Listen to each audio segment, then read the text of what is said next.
There's a tightness in your chest that has nothing to do with your schedule, and everything to do with the fact that you haven't stopped. Not really. Not ever. The app said you were 94% efficient today. Your body disagrees. Your nervous system is keeping score in a currency your dashboard cannot track. Psychologists call it hedonic adaptation. When every new level of output stops feeling like enough. When the finish line moves the moment you cross it. You close the laptop. You felt it. That flicker of relief. Then something nameless told you that wasn't allowed yet. So you opened it again. What if the tools built to free you are the exact tools attaching a stopwatch to your nervous system? What if efficiency became the cage? According to the American Psychological Association, 79% of U.S. workers experienced work-related stress in the past month. Not pressure, stress. Your body already knows the difference. Source: APA, 2023. You optimized your morning routine. You scheduled your recovery. You installed an app to remind you to breathe. And still, something feels wrong. Something feels insufficient. You've Googled the symptoms. You matched 8 of 10. You added burnout recovery to your to-do list and forgot it because something more urgent appeared.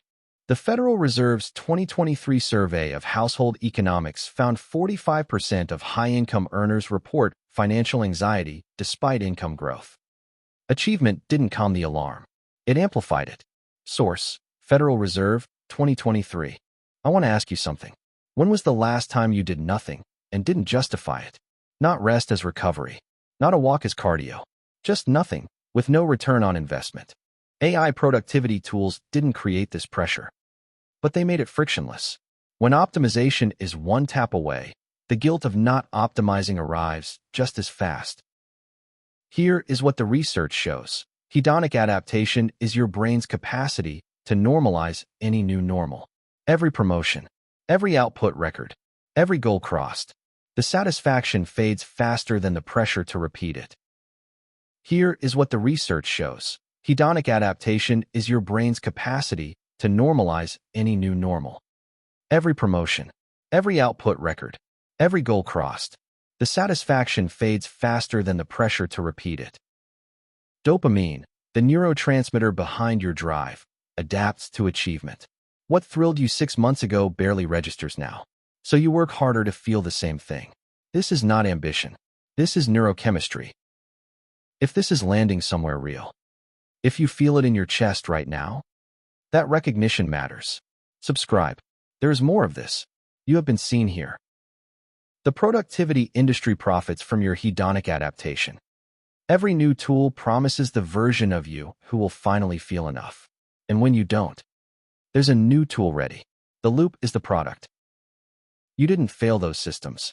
The systems failed to account for what you actually are. A person who needs unstructured time the way your body needs water. Not as a strategy, as a right. In 1930, John Maynard Keynes predicted 15-hour work weeks by 2030. We are 6 years away. The average knowledge worker logs 47 hours. The tools got faster. The human did not slow down. A score of 91 should feel like something. It doesn't. That numbness. That is not ingratitude. That is your brain completing the adaptation cycle. That is hedonic adaptation in real time. And in that quiet, something shifts. Not motivation. Not a plan. Clarity. The realization that you were never broken.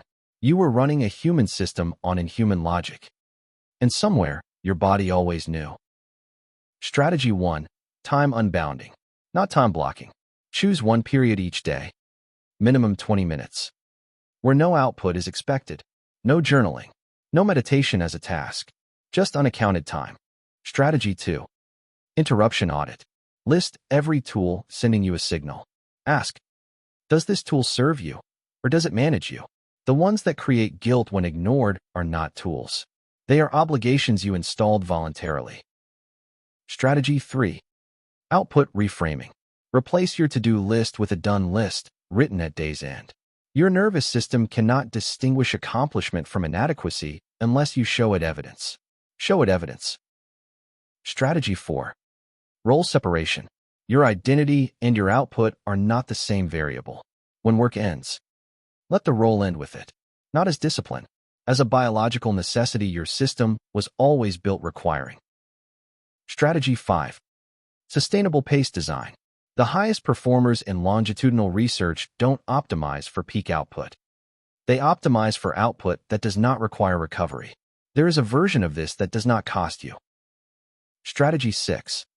Analog anchor. One daily activity that produces nothing, cannot be measured, has no dashboard. This is not indulgence. This is the counterweight that keeps the rest of the system honest. The antidote to hedonic adaptation is not more stimulation. It is not a better system. It is the deliberate practice of noticing what already exists before the algorithm decides it isn't enough. You remember scene 1. The laptop reopened. This time, it doesn't. Not because you finished everything, because you understand now that finishing everything was never the actual goal. Efficiency without emotional boundaries creates invisible burnout. Not dramatic collapse, not crisis, just the slow erosion of the person doing the work, until the work is all that remains. If this found you at the right moment, share it with someone who needs the permission to stop. Subscribe for the psychology of quiet financial clarity. The next video goes further. You've earned it.